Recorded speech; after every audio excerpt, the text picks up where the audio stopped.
সকালবেলা উঠে এই যে বেসিনটা এখন পরিষ্কার করে নিচ্ছে আর হাঁড়িটা মেজে নিলাম, ভাত বসাবো। তারপরে দেখি রান্নাঘরের মেঝে দেখো জল পুরো ভরে গেছে। তো আমাদের ওই যে পাইপটা আছে, জলের পাইপটা আবার ইঁদুরে কেটেছে। আর ও যেখানে পাইপটা দেওয়া হয় ওখানে অনেকটা ফাঁক হয়ে আছে, ওই জন্য ওর বাবা কালকে রাতে একটা প্লাস্টিক দিয়েছিল, তো প্লাস্টিকটা কেটেছে আবার পাইপটা কেটেছে, তো এই নিয়ে 4টে পাইপ কাটলো। তো ওই জন্য একটার পর একটা সমস্যা, সকালবেলা উঠেই একটার পর একটা সমস্যা হতেই আছে এই কদিন।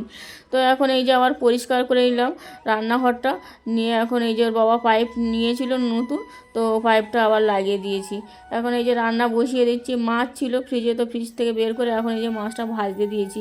ওর বাবা গিয়েছিলো চুল কাটতে, তো এই যে আবার শাপলা কিনে এনেছে আর সবজি কিনে এনেছে, তো বললো পেঁপে আর চিচিঙে দিয়ে মাছের তরকারি করতে, তো কেটে নিয়েছে। এখন এই যে তরকারিটা বসিয়ে দিচ্ছি, তো মাছটা এখন ভাজা হয়ে গেছে। ওর বাবাকে বলেছি মাছটা ভাজতে, তো মাছটা আবার ভেঙে ভেঙে গেছে। তো যাই হোক এখন খিদে পেয়ে গেছে, 11টার মতো বেজে গেছে, অনেক বেলা হয়ে গেছে, তো ওই জন্য একটা তরকারি করে সবাই ভাত খেয়ে নিয়েছে। আর এই শাপলাটা এখন কেটে নিলাম, তো অনেক দিন পরে শাপলা খাচ্ছি, কবে খেয়েছিলাম মনে নেই। তবে লাল শাপলাটা খেতে কিন্তু ভালো লাগে, তখন আমার মায়ের বাড়িতে ওই লাল শাপলাটা হতো পুকুরে, তো ভালোই লাগে খেতে। যাই হোক এখন এই শাপলার তরকারিটা বসিয়ে দিয়ে আর এই যে ঘরের মেঝেটা এখন পরিষ্কার করে নিচ্ছি। মেয়ে এখন সবে ঘুম থেকে উঠলো, বাজে 12:30 মতো।